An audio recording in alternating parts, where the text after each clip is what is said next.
तो मैं एक बात कहना चाहूंगा कि ये पढ़ाना मेरी हॉबी है, मेरी रुचि है, एक शौक है जिसे कहना चाहिए मेरा शौक है पढ़ाना। जिसे लोग कुछ लोगों का शौक होता है सिगरेट पीना, कुछ लोगों का शौक होता है गुटखा खाना, कुछ लोगों का इवन शौक होता है ताश के पत्ते खोलकर अपना समय पास करना, ताश की पत्ती खेलते रहते हैं दिन भर। कुछ लोगों का शौक होता है फिल्में देखना, इवन कुछ लोगों का शौक होता है शराब पीना। वो अपने शौक के लिए पैसा खर्च कर रहे हैं। सिगरेट पीते हैं पॉकेट में तो आती नहीं, पैसा लगता है। गुटखा खाते हैं पॉकेट में आता नहीं, पैसा लगता है। अगर वो शराब पीते हैं तो भी पैसा लगता है, फिल्में देखते हैं तो भी पैसा लगता है। और उस पैसे से उनका खुद का भी नुकसान है और समाज का भी नुकसान है। पर जो मेरा शौक है, मैं ये बड़े गर्व से कहता हूं कि इसमें मेरा बहुत फायदा है कि मैं हजार बुरी संगत से बच जाता हूं, अपना समय इन युवा लोगों के बीच में बिताता हूं और इन युवाओं के तरफ बोझा महसूस करता हूं। जितना बच्चे काम कर सकते हैं उतना काम मैं भी कर सकता हूं। तो हमारे काम पर लोग सवाल उठा देते हैं हम फ्री में क्यों लगा रहे हैं, कहां से पैसा आ रहा है। तो भाई हम किसी से भूख तो मांग नहीं रहे, किसी से चंदा हम लेते नहीं है। जो पैसा कमाते हैं उसका 2-4% पैसा जो लोग अपने शौक पे पूरा करते हैं। मेरा पढ़ाना शौक है तो मैं अपने शौक पे पूरा कर लेता हूं कि अगर 8 दिन मैंने साल में फ्री पढ़ा दिया तो मेरी जेब से कुछ भी नहीं है। हाँ ठीक है कि मैं समय अपना दे देता हूं तो लोग ताश खेल के भी तो समय पास करते नहीं करते बेटा। तो मेरा शौक है सिर्फ पढ़ाना, युवा लोगों के बीच में बैठ के अच्छी बातें करना। तो ये शौक के रूप में हमने 77 में एक हॉबी के रूप में ये संगठन को शुरू किया था। 38 साल हो चुके हैं और मैं बड़े गर्व से कहता हूं कि मैं आप ही के इस परिवार का, आप ही के घर का, आप ही के इस गांव का रहने वाला हूं। और नॉर्थ इंडिया के हर बड़े शहर में, चाहे वो जयपुर हो, चाहे भोपाल हो, चाहे इंदौर हो, चाहे लखनऊ हो, चाहे बड़ौदा हो, इवन साउथ में बेंगलोर तक में हमने इस तरीके के शिविर आयोजित किए हैं और उसमें हम लोगों ने प्रशिक्षण लोगों को दिया है। तो जब इतने शहरों में दिया तो वीआरएस लेने के बाद बार बार मेरे मन में आता था कि अब मैं शुरुआत अपने गांव में भी करूंगा। अब आप सभी बच्चों से पूछना चाहता हूं, क्या ये शिविर आप लोगों के लिए फायदेमंद रहा या नुकसानदायक रहा? क्या ऐसे शिविर होना चाहिए? क्या और भी लोग जुड़ना चाहिए इससे? तो आज के इस कार्यक्रम का भी मेरा मकसद यही था कि बच्चों में तो बहुत जागरूकता आ गई है पर निश्चित रूप से गार्जियंस में जागरूकता की अभी भी बहुत कमी है।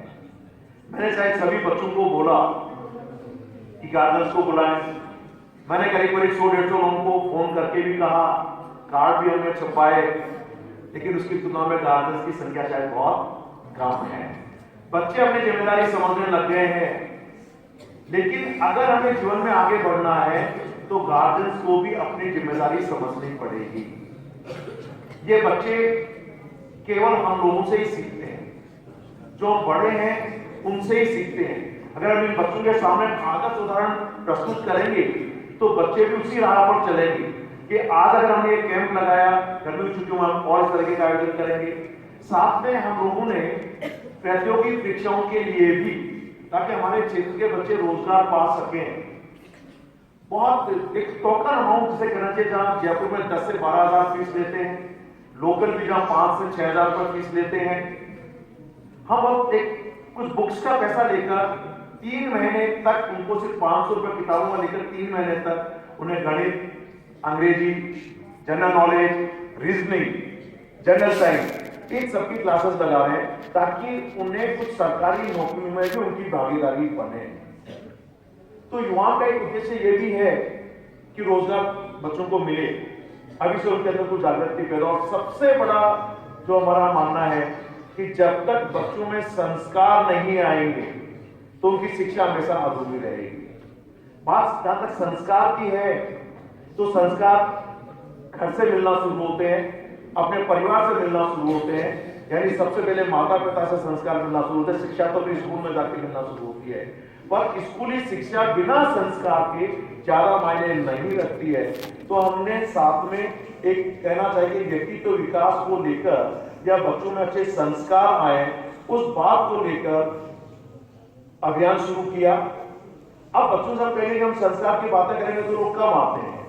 हमने उसका माध्यम निकाला कि भाई हम आपको प्रतियोगी परीक्षाओं की तैयारी करवाएंगे, जिस अंग्रेजी को आप लोग कठिन समझते हैं उस अंग्रेजी के बारे में आप लोगों को सिंपल और आसान से तरीके बताएंगे जिससे आप रोजाना आधा पौन घंटा प्रयास करके और अंग्रेजी बोलना भी सीख सकें।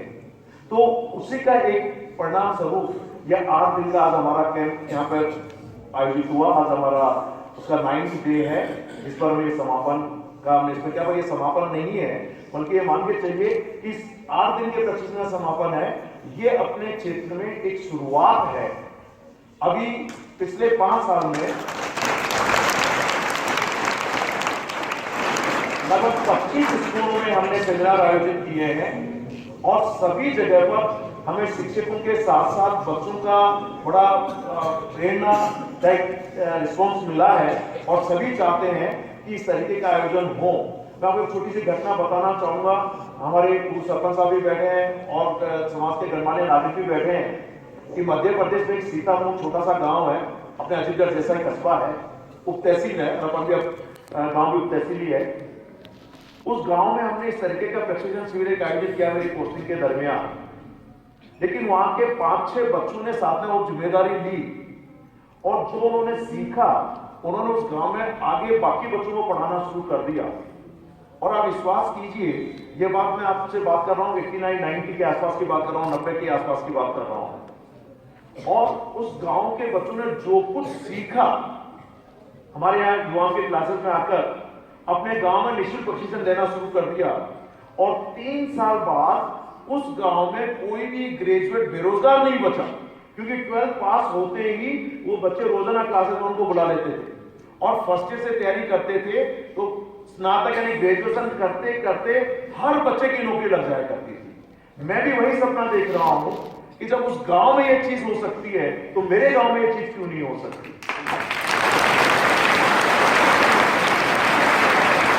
आने वाले 3 साल में मैं सपना लेकर चल रहा हूं कि हमारे गांव में कोई भी ग्रेजुएट बच्चा बेरोजगार नहीं रहे।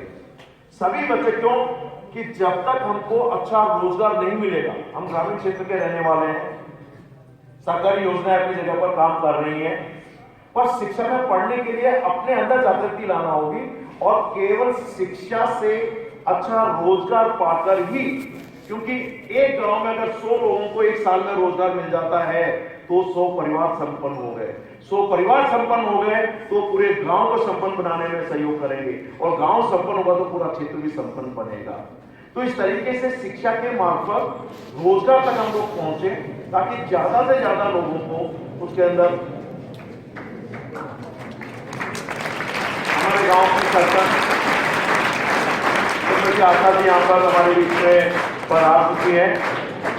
संस्था युवाओं की तरफ से उनका स्वागत करता हूं, हार्दिक अभिनंदन करता हूं।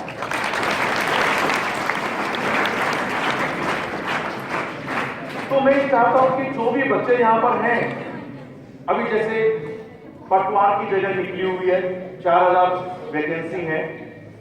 हम लोग सोमवार से जिस तरीके का पेपर होगा उसी पैटर्न के हूबहू पैटर्न पर हम लोगों ने मॉडल पेपर तैयार किए हैं और केवल 3 रुपए जो हमें वो पेपर 7-8 रुपए में छप के पड़ता है, 3 रुपए हमें उसका नामांकन उस पेपर का जरूर ले रहे हैं और 1000 बच्चे अपने क्षेत्र के वो पेपर अभी सोमवार से देने के लिए आएंगे।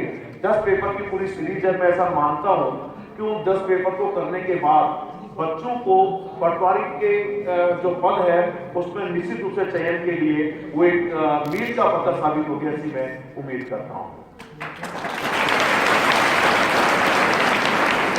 इसके अलावा कुछ सरकार की योजनाओं का लाभ उठाकर हम एक काम और शुरू कर रहे हैं। आदरणीय नरेंद्र जी मोदी ने कहा है कि अगर हमारे हाथ में हुनर है, कुछ काम करने की कला है, तो हुनर वाला व्यक्ति कभी बेरोजगार नहीं रहता है। तो हमने युवा कौशल विकास केंद्र जो राजस्थान सरकार के सहयोग से हम लोग अभी बांसवाड़ा में और दूसरे क्षेत्र में चला रहे हैं, हमको सीकर के लिए भी उसकी परमिशन मिल गई है। तो गांव के जो 8वीं पास हैं, जो बच्चे 10th पास हैं, 12th पास और आगे नहीं पढ़ पाए हैं, उन लोगों को कुछ टेक्निकल काम जैसे इलेक्ट्रिशियन का काम हुआ, जैसे मोटर वाइंडिंग का काम हुआ, एयर कंडीशनर रिपेयरिंग का काम है, हार्डवेयर मेंटेनेंस का काम, ऐसा हुनर जिससे एक बेरोजगार व्यक्ति को तुरंत नौकरी लग सके, नौकरी मिले, ये सब सरकार के सहयोग से है। तो हम वो भी सेंटर शीघ्र ही अजीतगढ़ में खोलने वाले हैं ताकि ये पढ़े लिखे बच्चे को सरकारी नौकरी मिल जाए और जो बच्चे 8वीं 10वीं में ज्यादा नहीं पढ़ पाए हैं वो अपना कोई हाथ का ऐसा हुनर सीख लें ताकि वो अपनी आजीविका कमा सके। 1 अप्रैल से हम लोग अपने क्षेत्र में भी युवा कौशल विकास केंद्र हम लोग शुरू करने जा रहे हैं। तो ये कुछ छोटी छोटी गतिविधियां हैं कि जो युवाओं ने पिछले 38 साल में कोई नया संगठन ये 77 से हम लोग आयोजित कर रहे हैं। बॉम्बे में भी हमने इस तरह के शिविर आयोजित किए हैं और सन 87 में इस तरीके का आयोजन देखकर वहां के दूरदर्शन ने, मुंबई शहर के दूरदर्शन ने इस तरीके का आयोजन देखकर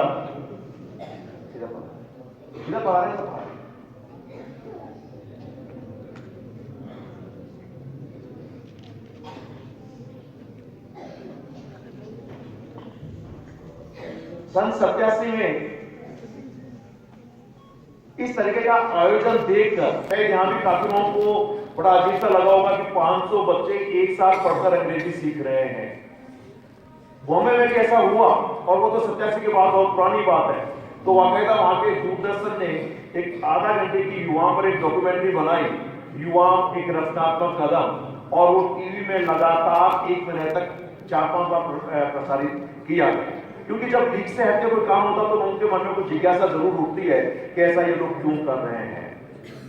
तो इसमें जिज्ञासा का जवाब मैं आपको पहले दे चुका हूं कि सिर्फ एक हॉबी के रूप में, एक अपनी रुचि के रूप में हम लोगों ने ये संस्था में जो हमारे पास जो कहना चाहिए जो समय ऐसा है जिसका हम सदुपयोग कर सकें, रोजाना 2-2.5 घंटे बच्चों के बीच में दे देते हैं और इससे नई चीज अगर निकल के समाज के विकास के लिए आती है तो शायद ये सबका हित है। तो हमारा जो साध्य, जो कहना जो उद्देश्य है वो ये कि हमारी युवा पीढ़ी संस्कारवान बने। युवा पीढ़ी संस्कारवान बनेगी तो वो खुद पे खुद अपना अच्छा जीवन बिताने में सक्षम हो जाएंगे और जब बच्चे सक्षम हो जाएंगे तो अपने गांव, अपने क्षेत्र का निश्चित रूप से विकास होगा। क्योंकि बच्चे काफी दिनों से मेरे साथ रहे हैं तो युवाओं का परिचय देना मेरा भी उद्देश्य था। बाकी और भी मेहमान हमारे बीच में, उनके भी विचार हम लोग अब सुनेंगे। और अभी एसडीएम साहब और अपने राजस्थान विश्वविद्यालय के रजिस्ट्रार साहब केदारनाथ जी गुप्ता जो अपने गांव के ही हैं, बस कुछ देर में आने वाले हैं। हालांकि एसडीएम साहब ने थोड़ा सा असमंजस में डाला है कि मैं शायद आ भी सकता हूँ, आधा घंटे में कोई अर्जेंट फोन आया हुआ है। अगर केदारनाथ जी जो अपने अजीतगढ़ के ही हैं, राजस्थान विश्वविद्यालय में रजिस्ट्रार हैं, वो अभी थोड़ी देर में पधारने वाले हैं। धन्यवाद।